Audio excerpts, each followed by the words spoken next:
నీవు ఎప్పుడు ప్రార్థన విడిచిపెడతావో అప్పుడు నువ్వు ముందే ఓడిపోతావు. శత్రువు నీ శక్తికి కాదు, నీ ప్రార్థనకి భయపడతాడు. ఎప్పుడైతే నీకు మోకాళ్ళ అనుభవం ఉందో శత్రువు బలహీనుడవుతాడు.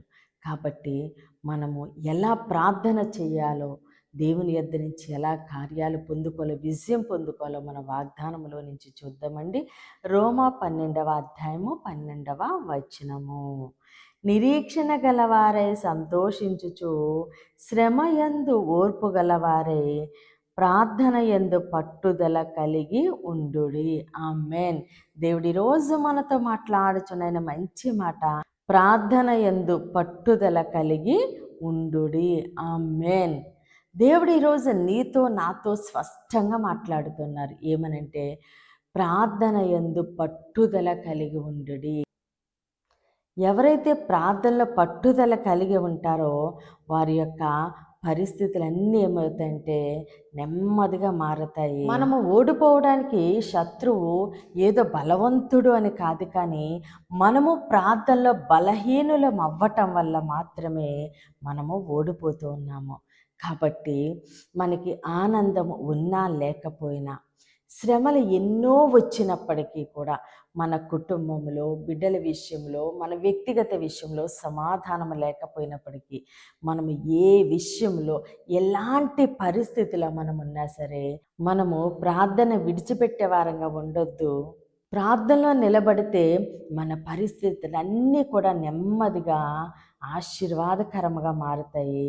నీ ఓర్పే నీ విజయము అంటున్నారు దేవుడు. కాబట్టి మనం ఎలా ప్రార్థన చేయాలో దేవుడు చెప్తా ఉన్నారు. పట్టుదల కలిగి ప్రార్థించు, మోకాళ్ళ అనుభవమును కలిగి ఉండు, ఎడతెక్క ప్రార్థన చెయ్యి, నువ్వు కార్యం పొందుకునే వరకు ప్రార్థన ఆపొద్దు అంటున్నారు దేవుడు. కాబట్టి మనము ఏ విషయంలో దేవుని సన్నిధిలో ప్రార్థిస్తూ ఉన్నామో, దేవుని పాదాల పట్టుకొని ఉన్నామో, మనము దేవుడు ఏది చెప్తే అదండి, మనము ఎలా జీవించాలో, ఎలా ప్రార్థించాలో, ఎలా విశ్వాసంతో ఉండాలో అన్నీ దేవుడు మనకి చెప్తా ఉన్నారు. మనము దేవుడు చెప్పింది చెప్పినట్లు చేసినప్పుడు మనము పొందుకోలేని కార్యం అంటూ ఏది ఉండదండి. మనము దేవుని చిత్తానుసారంగా వెళ్తూ పట్టుదల కలిగే ప్రార్థన చేస్తుంటే విజయం వెంబడి విజయం చేత దేవుడు మనల్ని నింపబోతున్నారు. కాబట్టి దేవుడు పట్టుదల కలిగి ప్రార్థన చెయ్యి అని చెప్తుండగా మనం ప్రార్థిద్దామండి. ఓర్పు కలిగి ఉందాము. అట్టి విధంగా మనం జీవిస్తూ ఉండగా దేవుడు మనకి విజయాన్ని అనుగ్రహిస్తుండగా సమస్త ఘనత మహిమ ప్రభావాలు మనము దేవునికే చెల్లిందామండి. కొద్ది మాటలు దేవుడు మన వెనుకల్లో దీవించి ఆశీర్వదించునుగాక. ఆమెన్. ప్రేర్ చేసుకుందామని అందరూ కన్నులు మూసుకొని ప్రేయర్లు ఏకీభవించండి. మహోన్నతుడ మహాగణుడ పరిశుద్ధుడానికి స్తోత్రాలు, వందనాలు తండ్రి.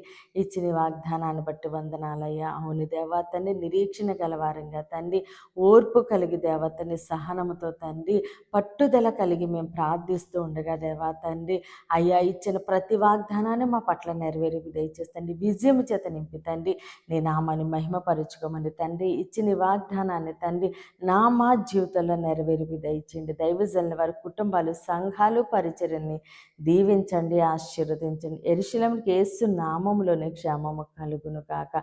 దేవుని మాట పరిచర్యలో పాలు భాగస్తులే భారం కలిగి ప్రార్థన చేయుచున్న ప్రతి బిడ్డని దీవించండి, ఆశీర్వదించండి తండ్రి.